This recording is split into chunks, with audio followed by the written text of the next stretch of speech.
sa sunod-sunod na malalakas na lindol at paghagupit ng sunod-sunod ding mga bagyo. Marami sa atin kakaba-kaba kung ang ating kinaroroonan ligtas ba. Dili kuya, anak! Dili kuya! Dali! Pero may isang grupo ng mga mananampalataya na hindi raw nayayanig ng takot. Paniniwala kasi nila ang kanilang may likha naglaan ng isang lupang pangako na magsisilbi nilang kanlungan sa pagtama ng anumang sakuna.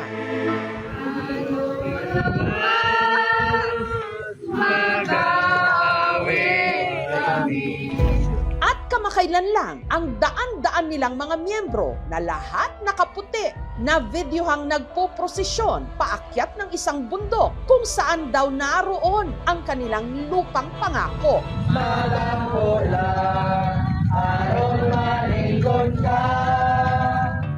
Pero hati ang opinyon ng publiko sa kumalat na video. It is a cult.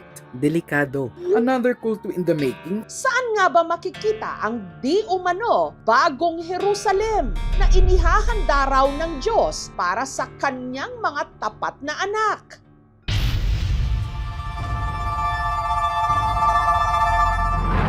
Para bigyang linaw kung sino o ano ba talaga ang grupong ito, nagsaliksik ang aming team at napag-alamang ang tawag sa kanila, Bishop of the Philippines Divine Missionary Church o BPDMC na mas kilala bilang mga Rizalista.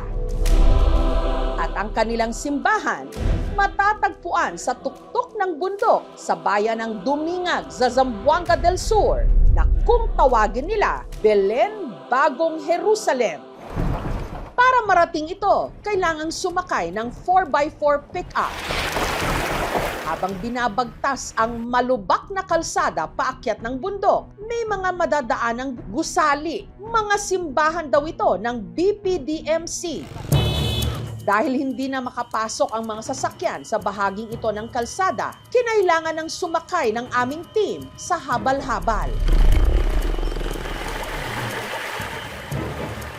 Hanggang narating nila ang isang bundok na tahanan ng BPDMC, ang Belen Bagong Jerusalem. Nakatayo ito sa 2,400 hectares na ipinatayo raw ng kanilang head founder, si Fulgencio Manaba Marinduque Sr. o kung tawagin nila, Master P. Siya po ang nagbinyag ng pangalang Belen. Yung Belen po nasa 70s pa po yun. Sagrado raw ang bundok na ito. Dito raw kasi unang nagpakita sa mga sinaunang miyembro ng BPDMC ang tinatawag nilang banal na espiritu. At dahil sagrado ang lugar, may mga batas daw na kailangang sundin na tinatawag nilang 40 Holy Laws na kaukit sa medal cement na ito. Bawal yung pagpapamusic ng cellphone na hindi naman naaayon sa mga tinatawag naming mga holy song po. Bawal po ang pagsigaw doon at saka pag tumatawa ng malakas. Sa mga kababaihan naman, bawal magsuot ng mga pantalon, mag-shirt. Bawal din yung mga nag-i-earrings po. Saka pagpaputol ng buhok na mababa, ipinagbabawal sa lahat ng membro, lahat ng sugal. Meron din sila ritong plaza sa harap nito, ang tinatawag nilang student church. Doon sa student church, tudluan kay labi ang mga kasagarang membro namo. Adunay parts nga hintel sila. Tudluan sila saktong pamatasan, saktong hiyas, o sa mga gawi nga ngayon itudlo. Sa loob, may nakasabit na mga watawat. Ang litrang P ay nasa Pilipinas po. Saka litrang G, Jesus. May nakapaskil rin ditong larawan ng ating pambansang bayani, si Dr. Jose Rizal. Si Senior Dr. Jose Rizal, yung amang bayan natin, pinapaniwalaan namin na bilang ipangalawang persona po sa tinatawag na Trinity, yung Diyos Ama, Diyos Anak at saka Diyos Espiritu po. Sa palibot naman, may nakatindig na mga bahay kung saan nakatira ang ilan nilang mga miyembro. Dito ko po nakita sa bagong pakigsaad na nakapamubo sa balaan ng Espiritu. Ang Belen Bagong Jerusalem, dito itinatag sa Land of Promise. Sa kasalukuyan, umabot na raw sa 10,000 ang umanib sa BPDMC mula sa iba't ibang mga lugar sa Pilipinas. Tanda bilang membro ng BPDMC po ang mga medalyang ito na isinusuot po. Ibig sabihin, guided na po ng Holy Spirit. Tuwing October 16, ang mga miyembro umaakyat ng Bagong Jerusalem para ipagdiwang ang tinatawag nilang Pista ng Manolonda. Katumbas daw ito ng Pista ng Pentecost ng mga Katoliko o yung araw kung kailan bumababa ang Espiritu Santo sa mga alagad ni Jesus. Pero higit daw sa puok sambahan, naniniwala ang mga miyembro na ang kanilang itinuturing na Bagong Jerusalem sa bundok ang siyang magsisilbing kanlungan nila mula sa mga kalamidad at gulo. Kung sakaling darating man na may mga lindol or mga bagyo, doon po muna kayo sa mga kanya-kanya niyong mga simbahan. Doon kami magtitipon-tipon dahil holy area po yun.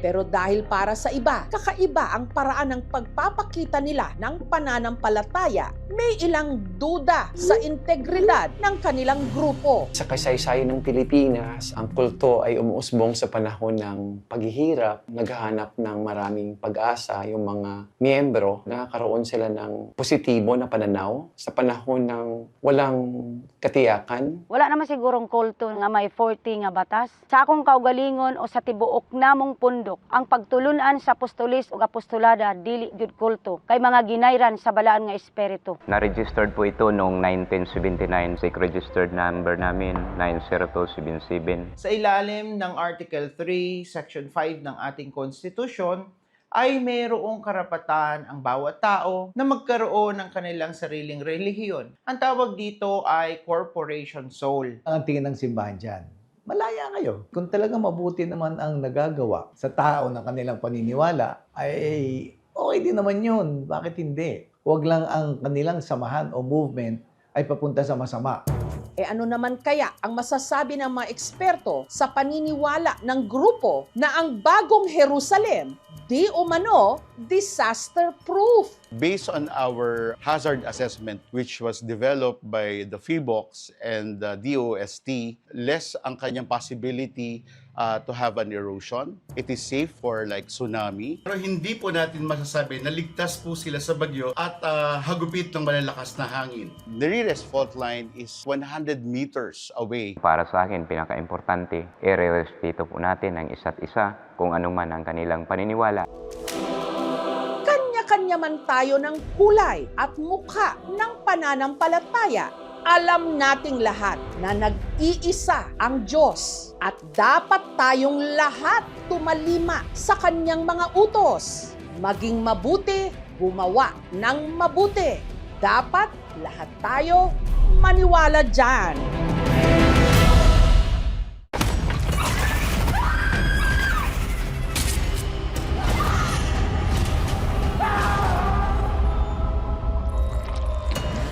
Palangga ko ikaw, Apo. Palangga ko man ikaw, La. Ba't ka nagsiman? Maharap ko to eh. Para kay Lola din. Hindi ko na ho alam, hindi ko naiintindihan kung ano nangyari sa kanya. Makakasiguro kayong gagawin namin ng lahat para sa kanya. Wala ka ba talaga nakita, Arner? Wala ka narinig? May gumagala na berbalang dito sa atin.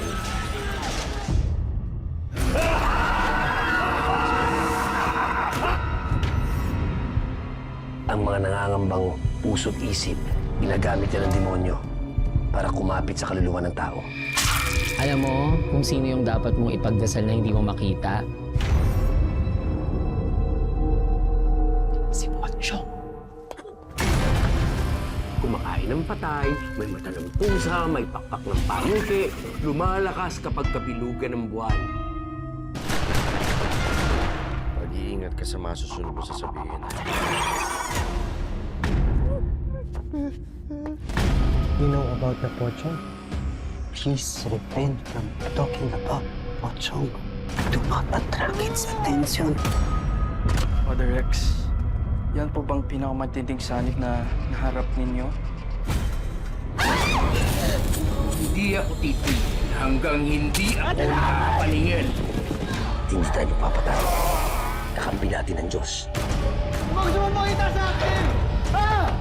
Masusunod ang kaluluwa mo, Silvierno! Mapatawad ang Diyos sa lahat ng lumalapit sa kanya!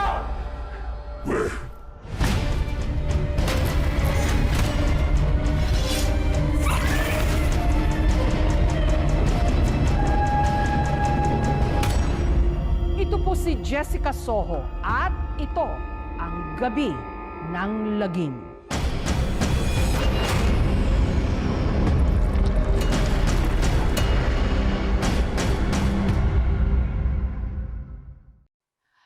Thank you for watching mga kapuso. Kung nagustuhan niyo po ang videong ito, subscribe na sa GMA Public Affairs YouTube channel and don't forget to hit the bell button for our latest updates.